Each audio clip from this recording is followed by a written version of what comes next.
खंड पहिला, त्यातील भाग 6. बालपण आणि शिक्षण. जेव्हा सिद्धार्थ चालू आणि बोलू लागला तेव्हा शाक्यातील वयोवृद्ध जाणते लोक एकत्र जमले व त्यांनी शुद्धोधनाला सांगितले की मुलाला अभयग्राम देवतेच्या देवळात दर्शनाला नेले पाहिजे. जेव्हा सिद्धार्थ गौतम हे चालू आणि बोलू लागले तेव्हा आपल्या गावातील काही म्हातारे लोक, काही जाणणारे लोक राहतात, जे काही आपल्या ज्या परंपरा चालू राहतात काही काळापासून, तसेच त्या परंपरांना जाणणारे जे वयोवृद्ध मंडळी राहते, तीच शाक्यांत्य कुळातील जे अशी म्हातारी मंडळी होती ते एका ठिकाणी जमली आणि राजा शुद्धोधनाला बोलले की तुझ्या मुलाला अभयग्रामच्या देवळामध्ये त्या देवतेच्या दर्शनासाठी नेले पाहिजे. हे सर्व ऐकून शुद्धोधन कबूल झाला. त्या सर्व मंडळींनी जेव्हा त्याला सांगितले की तू सिद्धार्थाला अभयग्रामच्या देवळामध्ये दर्शनासाठी घेऊन जा, त्यांचं सर्व ऐकून सिद्धार्थांचे वडील राजा शुद्धोधन हे कबूल झाले व त्यांनी लगेच महाप्रजापतीला सिद्धार्थास कपडे घालण्यास सांगितले व महाप्रजापती हे सिद्धार्थास कपडे घालण्यास गेले. त्याला कपडे करीत असताना बाळ सिद्धार्थाने गोड आवाजामध्ये विचारले, आपल्याला कुठे नेले जात आहे? जेव्हा महाप्रजापती गौतमी सिद्धार्थांची मावशी हे सिद्धार्थाला कपडे घालून देत होती, ते कपडे घालून देत असताना सिद्धार्थाने आपल्या मावशीला प्रश्न केला की आपल्याला कुठे नेले जात आहे? जेव्हा त्याला समजले की आपल्याला देवळात नेले जात आहे तेव्हा तो हसला. तथापि शाक्यांच्या रीतिरिवाजानुसार तो देवळात गेला आणि प्रश्न विचारल्यानंतर त्याच्या मावशीने त्याला सांगितले की आपल्याला अभयग्राम देवतेच्या देवळामध्ये नेले जात आहे.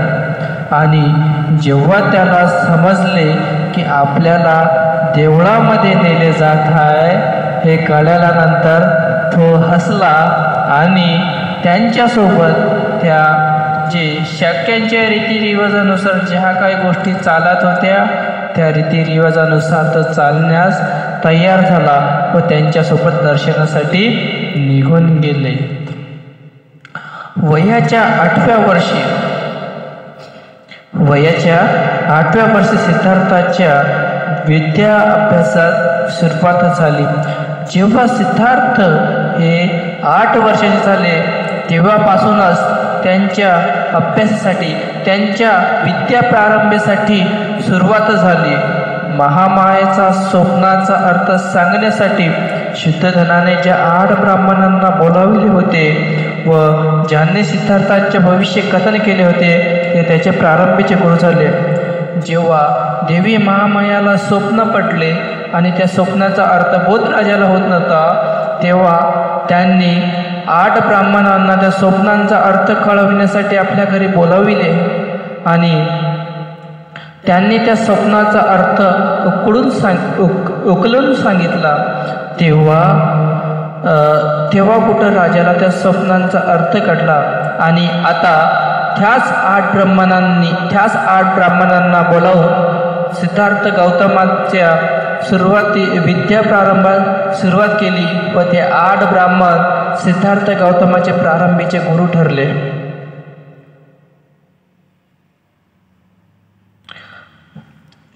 त्यांना जे काही ज्ञान होते ते सर्व त्यांनी सिद्धार्थाला शिकविल्यानंतर शुद्धोधनाने उदचित देशातील थोर कुळात जन्मलेल्या व उच्च परंपरा असलेल्या जेव्हा त्या 8 ब्राह्मणांनी आपल्याला जेवढं काही विद्या अवगत होती ती सर्वची सर्व सिद्धार्थाला शिकवली आणि त्यानंतर जेव्हा ते तिथून निघून गेले त्याच्यानंतर राजा शुद्धोधनाने लगेच त्यांना लगेच उदीच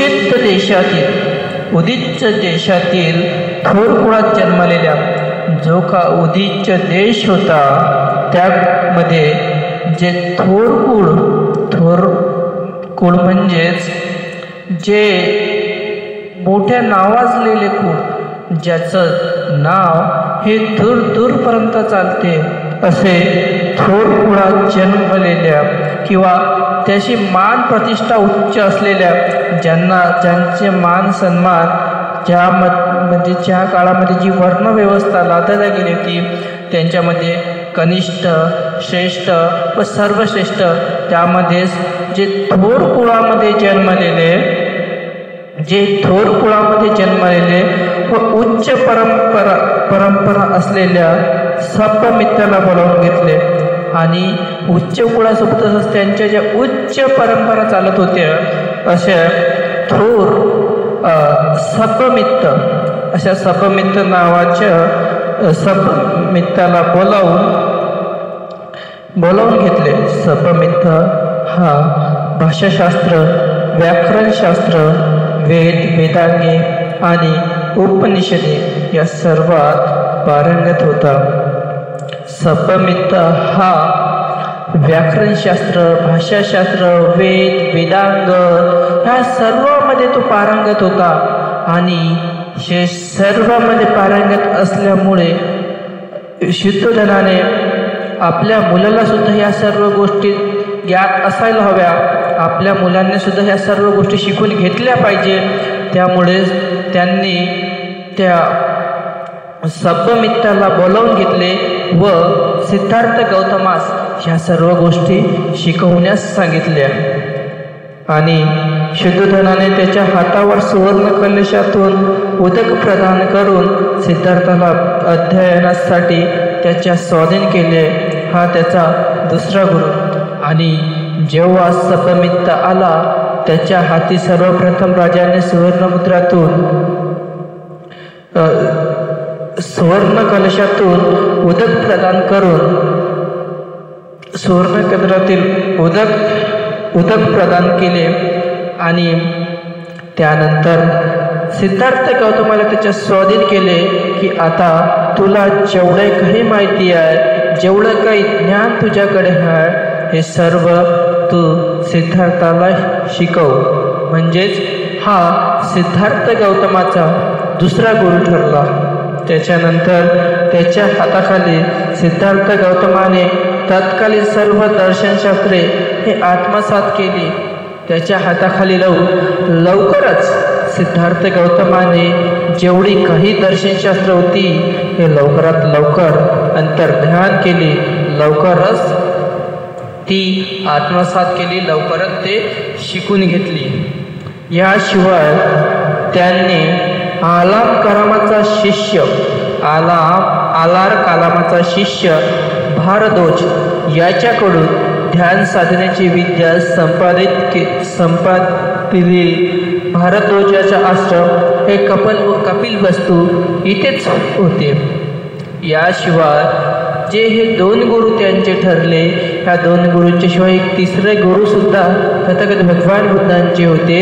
ते म्हणजे आलार कलामांचे शिष्य भारद्वाज यांच्याकडून त्यांनी ध्यान साधनेची विद्या ही शिकून घेतली. हे त्यांचे तिसरे गुरु ठरले. याशिवाय नंबर 7 सुरुवातीची लक्षणे. जेव्हा तो आपल्या पित्याच्या शेतावर जात असे व जेव्हा त्या ठिकाणी त्याला काही काम नसे त्यावेळी तो एकांत स्थळी जाऊन समाधी लावायचा यत्न करीत बसे. त्याच्या बौद्धिक विकासासाठी आवश्यक त्या सर्व गोष्टी केल्या जात. जेव्हा तो आपल्या पित्याच्या शेतावर जात असे, जेव्हा सिद्धार्थ गौतम आपल्या पित्याच्या शेतावर जात असे त्या ठिकाणी त्याला काही काम नसे. आता आपलं शेतामध्ये गेल्याच्या नंतर आता एवढी मोठी जमीन त्याच्याकडे, एवढ्या साऱ्या गोष्टी त्याच्याकडे आहे, तर शेतामध्ये जाऊन त्याला कुठलं काम करण्याची ही गरज भासत नसे. कारण तो एवढ्या मोठ्या राजाचा मुलगा राहणार आणि त्याला कुठलं काम राहणार शेतामध्ये?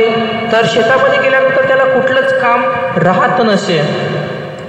त्यावेळी तो एकांत स्थळी जाऊन समाधी लावण्याचा यत्न करीत बसे. तर अशा क्षणी जेव्हा त्याला कुठल्याही प्रकारचे काम नसे तेव्हा तो त्या शेतामध्ये जाऊन एकांत ठिकाणीमध्ये जाऊन तिथे तो ध्यान लावण्याचा यत्न करीत बसत असे. यानंतर त्याच्या बौद्धिक विकासासाठी आवश्यक त्या सर्व गोष्टी केल्या जात असताना क्षत्रियाला आवश्यक अशा युद्धविद्येच्या शिक्षणाकडे दुर्लक्ष केले जात नव्हते. त्याच्या बौद्धिक विकासासाठी जेवढ्या काही सर्व गोष्टी केल्या जात असते तर याच्यामध्ये जे महत्त्वपूर्ण भूमिका होती ती महत्त्वपूर्ण भूमिका तर ती क्षत्रिय युद्धकलेचीच होती. कारण शेवटी सिद्धार्थ गौतम हे राजा शुद्धोधनाचे पुत्र, युवराज शाक्यांचे युवराज ते होते. तर अशा स्थितीमध्ये त्यांची जी सर्वात महत्त्वाची जी भूमिका होती ती म्हणजे त्या शाक्यांची रक्षण करण्यासाठी. तर त्याच्यासाठी जेही काही क्षत्रियांना युद्धकला पाहिजे होती त्या सर्व युद्धकलेचे जेही काही ज्ञान पाहिजे असते त्या सर्व शिक्षणापासून कसं काय त्यांना वंचित ठेवता येणार? तर त्यांच्या बौद्धिक विकासाशी आवश्यक सर्व गोष्टी केल्या जात असताना क्षत्रियाला आवश्यक अशा युद्धविद्येच्या शिक्षणाकडे सुद्धा दुर्लक्ष केले जात नव्हते. त्यांना जेवढे हे काही युद्धकला पाहिजे असते, जी धनुर्विद्या, जी तलवारबाजी एका क्षत्रियाला आवश्यक असते ती सर्व त्यांना शिकवल्या जात असे. कारण आपल्या मुलाचा मानसिक विकास करताना त्याच्या पौरुषत्वाचा विकासाकडे दुर्लक्ष करण्याची चूक आपल्या हातून होऊ नये याची दक्षता शुद्धोधन घेत असते. आपल्या मुलाची मानसिक विकास होत असताना, तो मानसिकरित्या सर्वोच्च होत असताना तो शारीरिकरित्या सुद्धा सर्वोच्च असायला हवं. त्याचं जे पुरुषत्व आहे, क्षत्रियांचं जे पुरुषत्व आहे हे त्यांचं पुरुषत्व त्यांच्या वीर्याला, त्यांचं वीर्य हे फक्त आणि फक्त त्या युद्धाच्या मैदानातच पाहायला जात असते. जो आपल्या युद्धकलेमध्ये सर्वश्रेष्ठ तोच खरा पौरुषत्व त्यानं जपले असं गणल्या जात असं. तर आपल्या पुरुषांचं पुरुषत्व हे कुठल्याच ठिकाणी कमी पडता कामा नाही याच्याकडे सुद्धा शुद्धोधनाने खूप मोठं लक्ष दिलं. म्हणजेच त्याला सर्व युद्धकलासुद्धा अवगत करून दिल्या. सिद्धार्थ दयाशील प्रवृत्तीचा होता. माणसाने माणसाची पिळवणूक करावी हे त्याला आवडत नसे. पण सिद्धार्थ गौतम हे अतिशय दयाशील वृत्तीचे होते. त्यांच्या मनामध्ये प्रत्येक जीवाच्या प्रती, प्रत्येक माणसाच्या प्रती दया करुणेचा भाव हा उमलत असते. आणि एका माणसाने दुसऱ्या माणसाची पिळवणूक करावी हे त्यांना अजिबात आवडत नसते. एकदा तो आपल्या काही मित्रांच्या बरोबर आपल्या पित्याच्या शेतावर गेला. एकदा तथागत गौतम आपल्या मित्रांच्या सोबत आपल्या पित्याच्या शेतावर गेलेत. आपल्या पित्याच्या शेतावर गेले असताना तेथे त्याने अंगावरील अगदी थोडक्या वस्त्रांनीशी अंग भाजून काढणाऱ्या कडक उन्हात जमीन नांगरणे, बांध घालणे, झाडे तोडणे इत्यादी कामे करत असलेले मजूर पाहिले.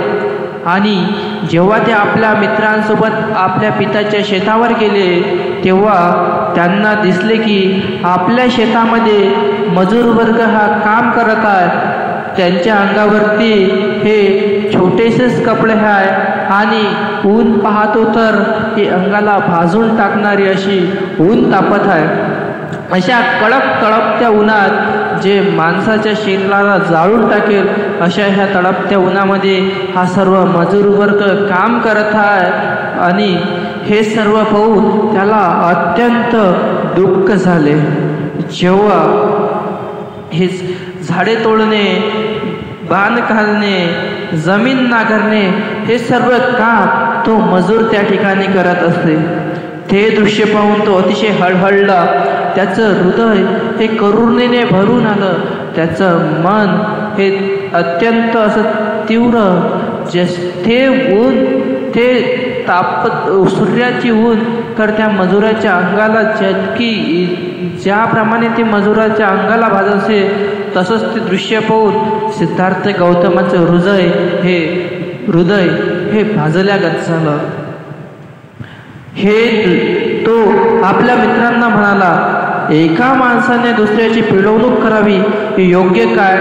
आणि हे पाहिल्यानंतर त्याने आपल्या मित्राला प्रश्न केला की एका माणसाने दुसऱ्या माणसाची पिळवणूक करावे, एका माणसाने दुसऱ्या माणसाकडून काम करून घ्यावे, त्याचे हाल होतील इथपर्यंत आपण काम करून घ्यावे, काही योग्य आहे का? तेव्हा हे योग्य ठरते का? मजुराने कष्ट करावे व त्याच्या कष्टाच्या फळावर मालकाने आपले जीवन जगावे, हे कसे बरोबर असू शकते? तर माणसाने, जो मजूर वर्ग आहे, याने आपल्या शेतावरती कष्ट करावा, राबावे, अनंत असे दिवस आणि रात्र त्याने आपल्या शेतामध्ये घालवावी. आणि आपण जे मालक वर्ग आहे, त्या मजुराच्या मेहनतीवर, मजुराच्या कष्टावर आपण मालकाने मजा करावी, आपण मालकाने आपले जीवन सुखाने जगावे, काही योग्य ठरते का? त्याच्या मित्रांना यावर काय उत्तर द्यावे हे कळेना. आता जेव्हा हा प्रश्न त्यांनी आपल्या मित्राला केला, तेव्हा त्याच्या मित्रांना याच्यावर नेमकं आपण काय उत्तर दिलं पाहिजे, आपण काय बोललं पाहिजे, हेच त्यांना कळेनासे झाले. का कळेनासे झाले? कारण ते जुन्या परंपरेचे तत्वज्ञान मानणारे होते, कारण ते जे जुने विचार होते. कारण आज आपण पाहतो की ज्या जुन्या परंपरा चालत आलेल्या आहेत, जास्तीत जास्त आपल्या स्वतःच्या बुद्धीचा विचार न करता, आपण स्वतः हे योग्य की अयोग्य याचा विचार न करता, ज्या गोष्टी आपल्या आईवडिलांपासून चालत आलेल्या आहेत त्या गोष्टी त्याप्रमाणेच करत आहे. आज याच विचारांचे त्यांचे सुद्धा मित्र होते. त्यांना हेच वाटायचं की त्यांच्या मते मजुरांचा जन्म हा आपल्या धन्याच्या चाकरी करण्यासाठीच आहे आणि आपल्या धन्याची चाकरी करण्यातच त्यांचे जीवनाची कर्तव्यता आहे. त्यांना असेच वाटायचे की मजुरांचा जन्म हा आपल्या धन्याची चाकरी करण्यासाठी, आपल्या धन्याचे जेवढे काही कार्य आहे त्याची सेवा करण्यासाठी आणि त्याला कुठल्याही गोष्टीची कमतरता भासू नये या गोष्टीकडे लक्ष देण्यासाठीच त्या मजूर वर्गाचा जन्म झालेला आहे. आणि एवढेच कार्य त्यांनी करावे या विचाराचे त्यांचे सर्व मित्रमंडळी, इतकंच विचार त्यांची मित्रमंडळी हे करत असे.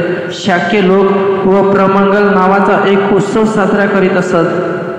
शाक्य लोकांमध्ये एक उत्सव मोठ्या चांगल्या रीतीने साजरा करीत जात असे.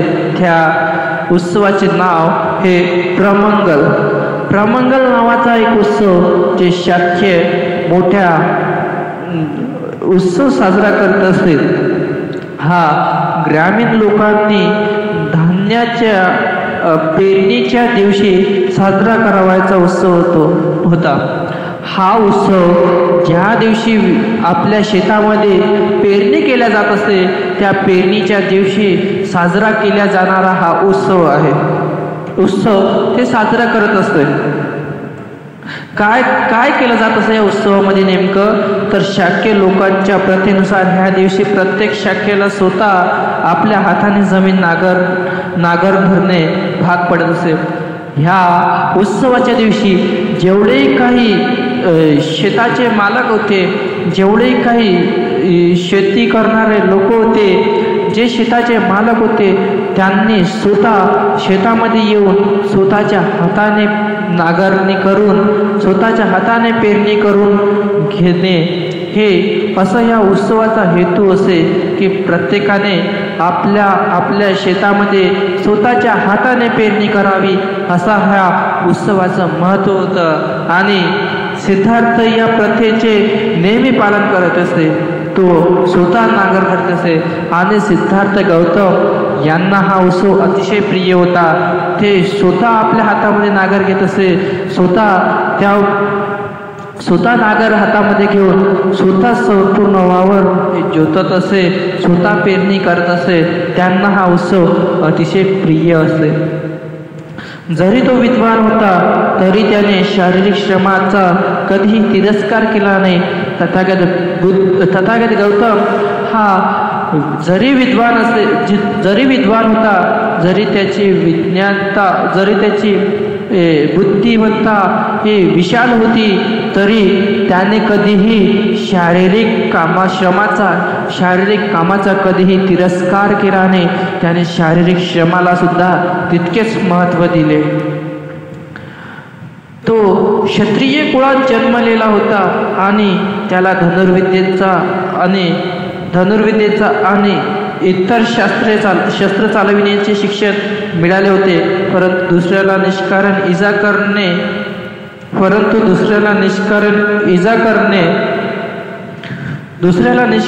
करणे त्याला आवडत नसे. सिद्धार्थ गौतम हे क्षत्रिय कुळामध्ये जन्मलेले.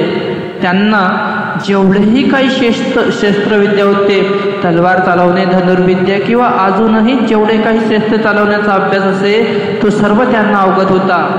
पण तरीही त्यांना निष्कारण कुठल्याही पशुला, कुठल्याही प्राण्याला इजा करणे हे आवडत नसे. शिकार करणाऱ्याच्या मंडळात सामील होण्यास तो तयार नसे. जेही काही शिकार करणारी मंडळी आहे, जे नित्यनियमाने जंगलामध्ये जायचे आणि जेही काही पशु प्राणी त्या जंगलामध्ये मिळत असे, त्यांचा शिकार करून ते आपल्या खाण्यासाठी किंवा आपल्या मजेसाठी त्यांचा शिकार करायचे आणि त्यांना मारून घरी घेऊन यायचे. तर त्या जे मंडळी होती, त्या मंडळीमध्ये सिद्धार्थ गौतम हे सामील होत नसे. त्याचे मित्र त्याला म्हणत, तुला वाघाची भीती वाटते काय? जेव्हा सिद्धार्थ गौतम हे त्या मंडळीमध्ये सामील होत नसे, शिकार करण्यास नकार देत असे, तेव्हा सिद्धार्थ गौतमाचे जे मित्र होते, तेव्हा त्याचे मित्र त्यांना प्रश्न करीत असे, तुला वाघाची भीती वाटते का? त्यावर सिद्धार्थ उत्तर देई, मला माहिती आहे तुम्ही वाघाला मारण्यासाठी जात नसून तिथे हरिण आणि ससे यांच्यासारख्या निरुपद्रवी प्राण्यांना मारण्यासाठी जात असे. आणि जेव्हा त्यांचे मित्र त्यांना प्रश्न करत असे की तुला वाघाची भीती वाटते का, तेव्हा सिद्धार्थ त्यांना उत्तर देत असे, मला माहिती आहे की तुम्ही तिथे वाघाचा शिकार करण्यासाठी न जाता जे तिथे निरुपद्रवी प्राणी आहे, जे कुठलेही जे निरुपद्रवी म्हणजे जे बिलकुल छोटेसे, जे कुणालाही इजा पोहोचत नाही, ज्यांचा कुठल्याही प्रकारचा दोष राहत नाही, अशा निर्दोष प्राण्यांचा, अशा निरुपद्रवी प्राण्यांचा आपल्या स्वतःच्या मजेसाठी तुम्ही अशा हरिण आणि ससे यांच्यासारख्या प्राण्यांची हत्या करत आहात. निदान त्यावर त्याचे मित्र म्हणत, निदान तुझे मित्र किती बिनचूक निशाणेबाजी करतात हे पाहण्यासाठी तरी तू ये.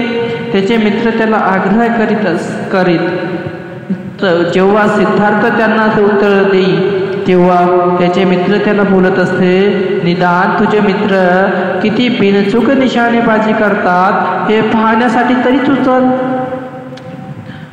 तेव्हा सिद्धार्थ अशा प्रकारच्या आमंत्रणालाही नकार देई आणि म्हणे, मला निरुपद्रवी प्राण्यांना मारताना पाहणे आवडत नाही.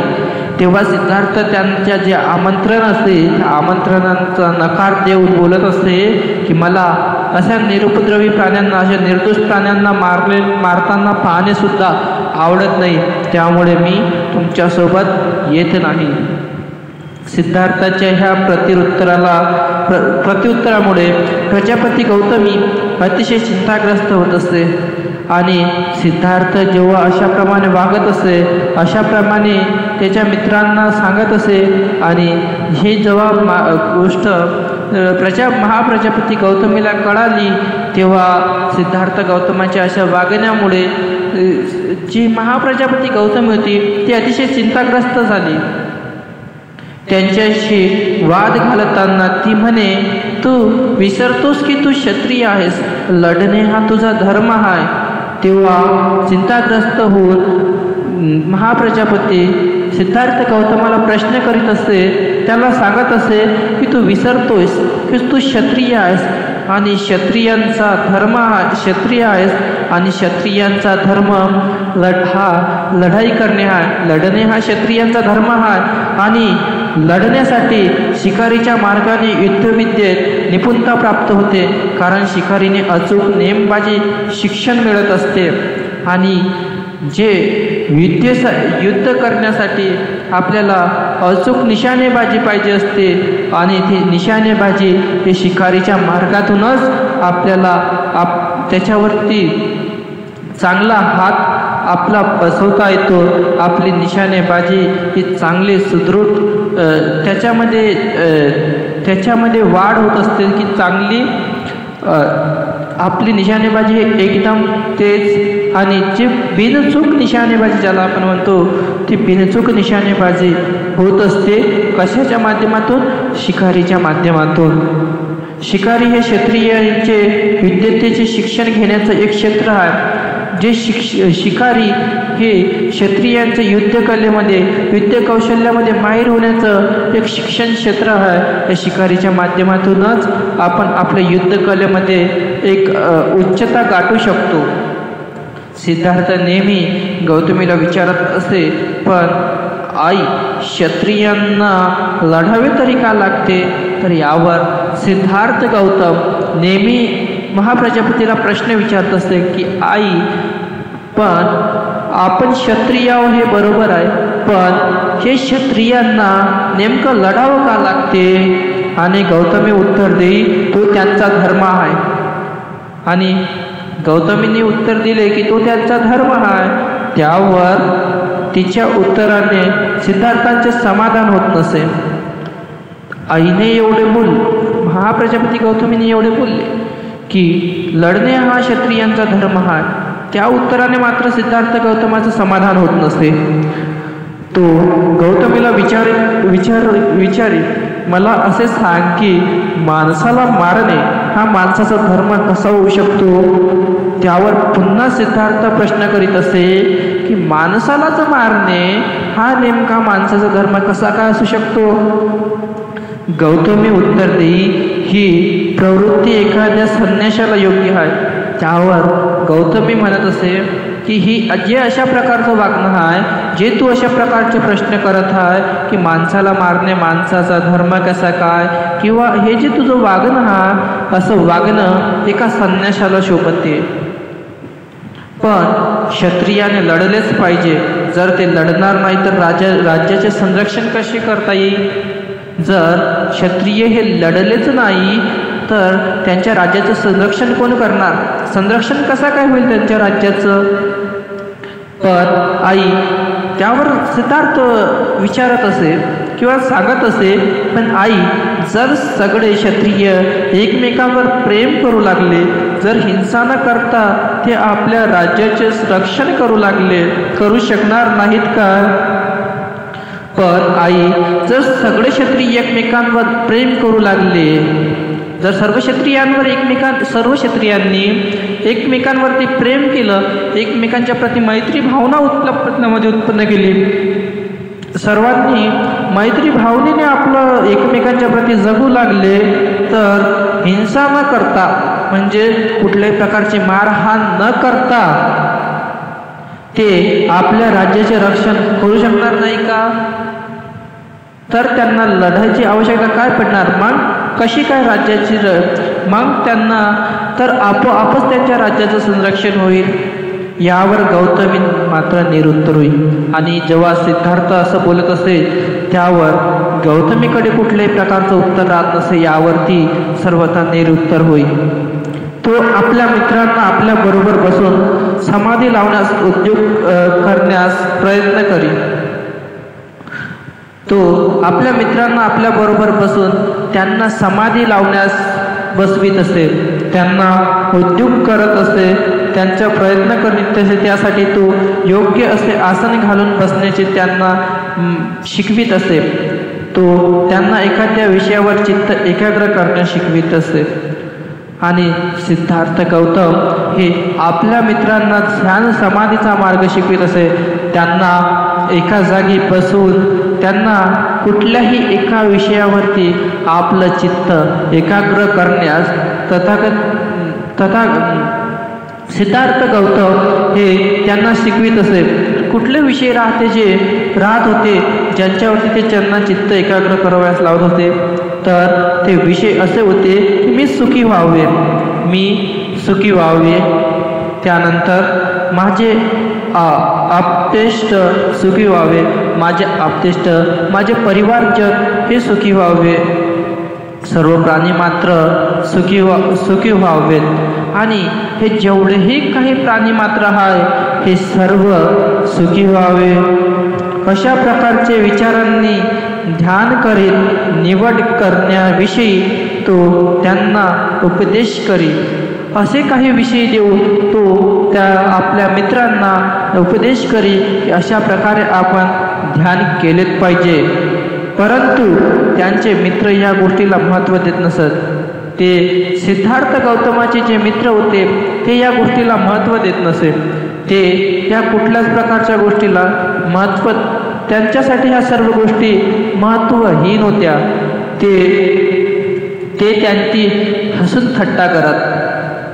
सिद्धार्थ गौतमाची हसून जेव्हा सिद्धार्थ गौतम त्यांना अशा प्रकारचे उपदेश करी, अशा प्रकारे त्यांना ध्यान लावण्यास सांगे, तेव्हा ते त्यांना महत्त्व देत नसे व त्यांची हसून थट्टा करत असती, त्यांची मजाक घेत असती. ते डोळे बंद करीत पण ते चिंतनाच्या विषयावर मन एकाग्र करू शकत नसत. ते डोळे तर बंद करत होते, पण जे विषय सिद्धार्थ गौतमांनी त्याला दिलेले असत की त्यांनी माझे आप्तेष्ट सुखी व्हावे, सर्व प्राणीजन्य सुखी व्हावे, मी सुखी व्हावं, अशा प्रकारचे जे विषय होते यांच्यावरती मात्र त्यांचं ध्यान हे एकाग्र होऊ शकत नव्हते. या उलट त्यांच्या दृष्टीपुढे शिकारीची हरणे किंवा खाण्याचे गोड पदार्थ येत असत. याच्या उलट त्यांना शिकारी करण्यासाठी जे हिरण, ससे, जेवढेही काही शिकारीचे प्राणी आहे ते सर्व प्राणी येत असते आणि ते शिकार करतात. अशा ठिकाणी त्यांचं चित्त एकाग्र होत असते. त्यांच्या पित्याला व मातेला त्यांचा हा ध्यान धोरणाचा ध्यास आवडत नसे व सोबतच सिद्धार्थाचे जे माता पिता होते, जे राजा शुद्धोधन व महाप्रजापती गौतमी यांना सुद्धा सिद्धार्थ गौतमाचा जो ह्या ध्यान समाधीचा जो मार्ग होता त्यांना सुद्धा ह्या सर्व गोष्टी आवडत नसे. तो क्षत्रियांच्या जीवनाचा सर्वथा विरुद्ध आहे असे त्यांना वाटत असे. जे क्षत्रियाचं जीवन आहे आणि या क्षत्रियाच्या जीवनाच्या बिलकुल उलट मार्ग आहे ध्यान साधनेचा, समाधीचा जो मार्ग आहे हा एका संन्यासासाठी योग्य आहे, एका क्षत्रियासाठी हा मार्ग योग्य नाही असे त्यांना वाटत असे. योग विषयावर चित्त एकाग्र केल्याने अखिल जगातील मनुष्य मात्रावरील प्रेम भावना वृद्धिगत होते. योग्य विषयावर चित्त एकाग्र केल्याने अखिल जगातील मनुष्य मात्रांवर प्रेम भावना वृद्धिगत होते, म्हणजेच प्रेम भावनेमध्ये वाढ होते. यावर सिद्धार्थाचा विश्वास होता आणि यावर सिद्धार्थ गौतमाचा पूर्णतः विश्वास होता. या संबंधीची खात्री देताना ते म्हणे, आपण जेव्हा प्राणी मात्रांचा विचार करतो तेव्हा त्यातील भेदभाव व असमानता यापासून सुरुवात करतो. यावर सिद्धार्थाचा विश्वास होता व यासंबंधी खात्री देताना ते म्हणत असे, आपण जेव्हा प्राणी मात्रांचा विचार करतो तेव्हाच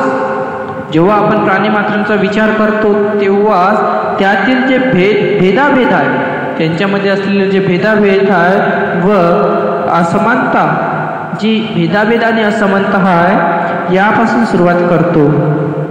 आपण मित्रांना शत्रूपासून वेगळे करतो. आपण नेहमी आपल्या मित्रांना हे शत्रूपासून वेगळे करतो. आपण आपल्या पाळीव जनावरांना मनुष्य प्राण्यांपासून भिन्न समजतो. सोबतच आपण जे आपले पाळीव प्राणी आहे, जे पाळलेले जनावर आपल्याकडे कुत्रा, मांजर, गाई, बकरी, हे मनुष्य मात्रांपासून आपण नेहमीच वेगळे समजतो, त्यांच्यापासून भिन्न समजतो. आपण मित्र व पाळीव जनावरे यावर प्रेम करतो. सोबतच आपण आपले जेवढे काही मित्रवर्ग आहे, सोबतच जे प्राणी आपले जेही काही आपले पाळीव प्राणी आहे, आपण त्यांच्यावरती प्रेम करतो आणि शत्रू व हिंसक पशूंचा द्वेष करतो. आणि सोबतच जे आपले शत्रू आहे आणि जे हिंसक प्राणी आहे, अशा प्राण्यांचा आपण नेहमीच द्वेष करतो. ही भेदरेषा आपण ओलांडली पाहिजे. ही जी भेदरेषा आहे ही आपण काय केली पाहिजे, ही आपण ओलांडली पाहिजे. आणि आपण जेव्हा आपल्या चिंतनात व्यवहारी जीवनाच्या मर्यादेपलीकडे जातो, जेव्हा आपल्या चिंतनात व्यवहारी जीवनात मर्यादेपलीकडे जेव्हा आपण जातो, तेव्हाच हे करू शकतो. जेव्हा आपण मर्यादेपलीकडे जाऊन विचार करू, आपल्या चिंतन करू, तेव्हाच कधीतरी आपण या गोष्टी करू शकतो. अन्यथा आपण या गोष्टी करू शकत नाही. अशा प्रकारची त्यांची विचारधारा होती. त्यांचे बालपण परमोच्च प्रेम भावनेने व्यापले होते. सिद्धार्थ गौतमाचे बालपण हे अत्यंत प्रेम भावनेने व्यापलेले होते. एकदा ते आपल्या पित्याच्या शेतावर गेले. विश्रांतीच्या वेळी एका झाडाखाली बसून ते निसर्गाची शांती व सौंदर्याचा आस्वाद घेत होते. इतक्यात आकाशातून एक पक्षी त्यांच्या समोर पडला. जेव्हा ते आपल्या पित्याच्या शेतावर गेले आणि जेवण केल्यानंतर जेव्हा ते तिथे आराम करत होते, तेव्हा अचानकच त्यांच्या पुढे येऊन एक पक्षी येऊन पडला. त्या पक्ष्याला बाण लागला होता आणि त्यांना दिसले की त्या पक्ष्याला बाण लागलेला आहे, त्यांच्या शरीरात रुतला आहे. त्यामुळे तो पक्षी घायाळ होऊन तडफडत होता. आणि हे सर्व त्यांना दिसले की तो पक्षी बाण लागल्यामुळे तो अत्यंत घायाळ झालेला आहे, तो अत्यंत तळपत आहे. आणि सिद्धार्थ त्या पक्षाला वाचविण्यासाठी पुढे झाला आणि लगेच सिद्धार्थ उठले आणि त्या पक्षाला वाचवण्यासाठी पुढे आले. त्याने त्याच्या अंगातील बाण उपटून काढला. त्याने सर्वप्रथम त्याच्या शरीरामध्ये जो रुतलेला बाण होता, तो बाण त्यांनी उपटून बाहेर काढला. त्याच्या जखमेवर पट्टी बांधली व त्याला पिण्यासाठी पाणी दिले. त्याच्या जखमेवर सर्वप्रथम त्यांनी पट्टी केली आणि लगेच त्याला पिण्यासाठी पाणी त्यांनी दिले. त्याने त्या पक्ष्याला उचलले व ज्या जागी तो अगोदर बसला होता त्या जागी आला. त्यांनी सर्वप्रथम त्या पक्ष्याला जागेवरून उचलले आणि ज्या ठिकाणी ते आधी बसले होते त्या ठिकाणी जाऊन पुन्हा त्याच ठिकाणी आले. त्याने त्या पक्ष्याला आपल्या उत्तरीय वस्त्रात गुंडाळले आणि ऊब देण्यासाठी आपल्या हृदयाशी धरले. सर्वप्रथम त्यांनी त्या पक्ष्याला आपले जे उबदार कापड होते त्या कापडाने त्यांनी त्याला गुंडाळले आणि त्याच्यानंतर त्याला ऊब देण्यासाठी आपल्या छातीशी फिट्ट पकडून धरले. सिद्धार्थाला आश्चर्य वाटले की या निष्पाप पक्षाला कोणी मारले. सिद्धार्थ गौतमाला अत्यंत असे आश्चर्य वाटले. हा निष्पाप पक्षी याला मला कोण मारू शकते, याने कोणाचं काय बिघडलं असेल की याला इतक्या मोठ्या प्रमाणामध्ये इजा कोणी पोचवेल, याला कोणी मारले असा विचार त्यांना पडला. थोड्याच वेळात त्याचा चुलता भाऊ देवदत्त शिकारीच्या सर्व आयुधांशी तिथे आला. थोड्याच वेळात त्याचा जे चुलत भाऊ होता देवदत्त शिकारीची जेवढी काही साधनं होती ती सर्व घेऊन लगेच त्या ठिकाणी आला. त्याने सिद्धार्थाला सांगितले की आकाशात उडत असलेल्या एका पक्ष्याला आपण बाण मारला आहे. त्याने सिद्धार्थाला सांगितले की आकाशामध्ये एक पक्षी उडत होता आणि त्याला मी बाण मारला. तो पक्षी जखमी झाला असून काही अंतरावर उडून गेल्यावर तो इथेच कुठेतरी पडला असावा आणि त्या पक्ष्याला बाण लागल्यानंतरही तो जखमी झाला आणि पण तो थोडा पुढे उडत पुढे गेला आणि तो इथेच कुठेतरी पडला असावा असं मला वाटते. तू पाहिलास का? तर तो पक्षी तुला दिसलाय का इथे पडताना? सिद्धार्थाला त्याने विचारले. जेव्हा सिद्धार्थांना त्यांनी हे विचारले, सिद्धार्थ हो म्हणाला. त्यावर सिद्धार्थ हो बोलले. घायाळ स्थितीतून बरा झालेला तो पक्षी त्याने दाखविला. घायाळ स्थितीतून बरा झालेला तो पक्षी त्यांनी तो देवदत्ताला दाखविला. देवदत्ताने मागणी केली की माझा पक्षी तू माझ्या स्वाधीन कर. जेव्हा सिद्धार्थाने तो पक्षी देवदत्ताला दाखविला तेव्हा देवदत्ता म्हणाला, माझा पक्षी तू मला आता परत कर. मी याची शिकार केलेली आहे, मी याला बाण मारलेला आहे, वरतून खाली पाडले आहे मी याला, तर तू हा पक्षी मला परत कर. पण सिद्धार्थाने ते नकारले. त्यामुळे त्या दोघांमध्ये तीव्र वाद झाला. जेव्हा त्यांनी त्या पक्ष्याची मान केली तेव्हा सिद्धार्थांनी तो पक्षी देण्यास नकार दिला की हा पक्षी मी तुला देऊ शकत नाही, ह्या पक्ष्याचा प्राण मी वाचविलेला आहे या ठिकाणी. देवदत्ताचे म्हणणे होते की या पक्ष्याचा मालक मी आहे, कारण शिकारीच्या नियमानुसार जो शिकार करतो तो त्या शिकाऱ्याचा मालक होतो. सिद्धार्थाने या नियमांचे अधिकृत अमान्य केली. तो म्हणाला, जो त्याचे रक्षण करतो त्यालाच त्याचा मालकीत्व हक्क प्राप्त होतो. ज्याला दुसऱ्याचा जीव घ्यावयाचा असतो तो त्याचा मालक कसा होऊ शकतो? देवदत्ताला असे वाटत होते की मी याचा शिकार केलाय, तर शिकारीचा जो नियम आहे त्या नियमाप्रमाणे ह्या शिकारीवरती माझा हक्क आहे, हा हंस माझाच असायला पाहिजे. पण तथागत भगवान बुद्धांचे तत्वज्ञान मात्र वेगळे होते. सिद्धार्थ गौतमाचं तत्वज्ञान हे मात्र वेगळं होतं. त्याच्या मते जो कुठल्याही प्राण्याला इजा करू शकतो किंवा जो त्याचा शिकार करू शकतो त्याच्यावर त्याचा मालकीत्व हक्क कसा काय असू शकतो? पण जो त्याचा जीव वाचवतो, जो त्याच्यावरती दया करुणा त्याच्यावरती ज्याचं रक्षण करतो तो रक्षण करणाराच त्याचा मालक होऊ शकतो. जीव घ्यावायचा असतो तो त्याचा मालक ठरूच शकत नाही. या वादात दोघांपैकी कुणीही माघार घ्यायला तयार होईना. या वादामध्ये सिद्धार्थ गौतम सुद्धा मागे व्हायला तयार नाही आणि सोबतच देवदत्त सुद्धा मागे व्हायला तयार नाही. तर शेवटी हा प्रश्न लावादाकडे नेण्यात आला. लावादाने सिद्धार्थ गौतमाचे दृष्टिकोन योग्य असल्यास निर्णय दिला आणि शेवटी हा निर्णय लावादाकडे, जे न्याय करणारे राहतात त्या न्याय करणाऱ्याकडे हा प्रश्न नेला आणि ते न्याय करणाऱ्याला सुद्धा हा सिद्धार्थ गौतमाचा जो तत्व होते ते योग्य वाटलेले त्यांचे न्याय हा सिद्धार्थ गौतमाच्या बाजूने दिला. की जे सिद्धार्थ गौतम बोलत आहे की जो मारणारा व्यक्ती हा त्याच्यावर मालकीत्व करू शकत नाही, तो त्याचं रक्षण करतो, तो रक्षण करणारच त्याचा मालक ठरतो. त्यामुळे देवदत्त सिद्धार्थाचा कायमचा शत्रू बनला आणि ह्या एका गोष्टीमुळेच देवदत्त हा सिद्धार्थ गौतमाचा कायमचा शत्रू बनला. परंतु सिद्धार्थ गौतमाची करुणावृत्ती इतकी उत्कट होती की आपल्या चुलत भावाची मर्जी राखण्यापेक्षा एका निष्पाप पक्षाचा जीव वाचवणे त्याने अधिक महत्त्वाचे समजले. सिद्धार्थ गौतमाच्या बालपणीने प्रकट केलेली त्यांची स्वभाव लक्षणे ही अशीच. पण सिद्धार्थ गौतमांचं विचारधारा ही त्यांची इतकी तीव्र होती, इतकी आगळी वेगळी होती की त्यांनी स्वतःच्या चुलत भावाची इच्छा राखण्यापेक्षा ती एका निष्पाप जीवाचं रक्षण करणे हे त्यांना योग्य वाटलं, हे ते योग्य समजले.